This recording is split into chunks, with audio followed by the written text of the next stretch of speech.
आज वहीं खड़ा हूं जहां से यह शीर्षक पनपा था। उसका पनपना वैसा ही है जैसा शैलखंडों के बीच घास का पनप जाना। बटेश्वर 2022 की गर्मियों में यहां पहली बार आया था। तब से अब तक इस स्थल की अनेक यात्राएं कर चुका हूं। यह मेरा तीर्थ है, प्रिय तीर्थ। मध्य भारत की अप्रतिम देव वाटिका, जिसे आक्रमणकारी असुरों ने उजाड़ डाला। ध्वंस के बाद ये 6 शतियों तक अज्ञात, अनचीन्हा, मानव रहित रह गया। पिछली शती में यहां चंबल के बागी विश्राम करने लगे। पिछले 10-20 वर्षों में यह भारत के सांस्कृतिक मानचित्र पर उभर आया है। अब तो सुदूर दक्षिण और पूर्व के पर्यटक तक चले आते हैं। इन दिनों मैंने यहां एक विराट सूने में अपनी कृतज्ञता अर्पित की। उन देवालयों की धूल धूसरित विषण्ण परित्यक्त गर्भगृहों को बार बार देखा जहां अब देवता नहीं रहते।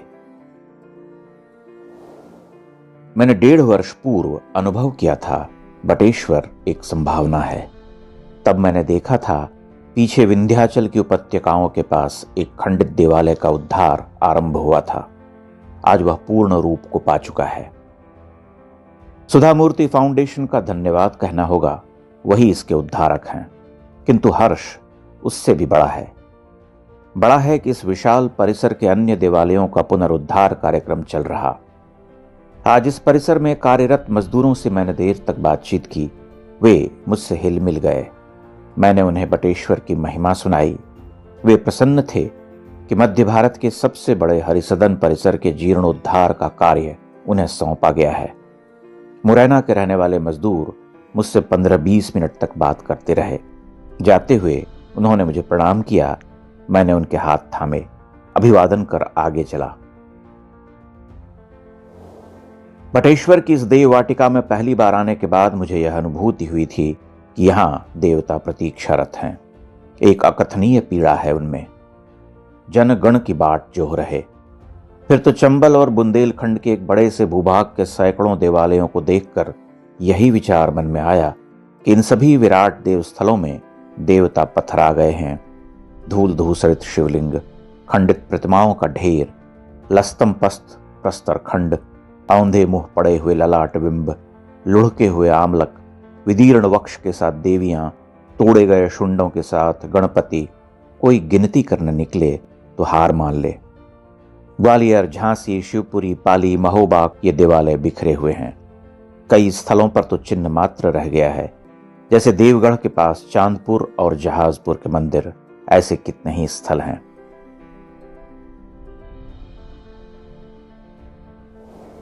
मेरा मत है कि बटेश्वर गुर्जर प्रतिहार वंश का स्वप्न लोक रहा होगा। उन्होंने एक ही स्थल पर 200 से अधिक छोटे बड़े देवालयों के निर्माण करवाए थे। उनकी पीढ़ियां इस कार्य में लगी रहीं। नरेश्वर भी एक ऐसा ही स्थल है, परंतु बटेश्वर सम्मोहित करता रहा है। चंबल के विस्तार और छोटी पर्वतमालाओं के मध्य गढ़ा गया यह हरिसदन अपनी मूल स्थापना में कैसा रहा होगा, केवल कल्पना की जा सकती है। बटेश्वर में पूर्व के सारे जीर्णोद्धार के मोहम्मद की देखरेख में हुए हैं। उन्होंने बड़े पश्चाताप के साथ यह कहते हुए कि इस्लाम के आक्रमणकारियों ने ये मंदिर तोड़े, इन मंडपिकाओं का उद्धार किया। हम उनके ऋणी हैं। आज सुधा मूर्ति फाउंडेशन इस कार्य को आगे बढ़ा रहा। प्रवेश के साथ वीथिका की दाईं ओर एक बड़ा मंदिर ध्वस्त पड़ा है। उसके अधिष्ठान पर हजारों टन का भग्नावशेष है।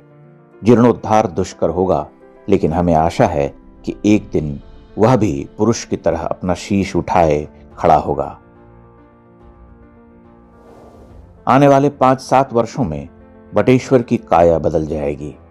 मैंने पहले लिखा था भूतेश्वर का उजाड़ आनंद। आने वाले समय में लिखना होगा भूतेश्वर का आनंदित कानन। यह होगा, हम अपने ही जीवन काल में ऐसा होते हुए देखेंगे। बीते दिनों जब दर्शनार्थियों के नाम पर मैं यहां अकेला भटक रहा था, तब सोच रहा था कि इस देवगृह को क्या अर्पित करूं। मेरे पास कुछ नहीं था, बस भावना थी कांपती हुई। वही सौंप पाया हूं। यहां के उपवन में फूल लगाए गए हैं। पीछे गिरिपाद के पास कुर्बक खिलते हैं। शतियों की उपेक्षा और विस्मृति में वे कुर्बक ही देवताओं के चरण में गिरते हैं। उनसे ही शिव विष्णु, दुर्गा और भैरव का अभिषेक हुआ है। पंछियों ने मंगलगान गाए हैं। अब मनुष्य लौटने लगे हैं। 600-700 वर्षों की प्रतीक्षा के बाद यहां बसंत आ रहा है। मैंने उसकी पदचाप सुनी है।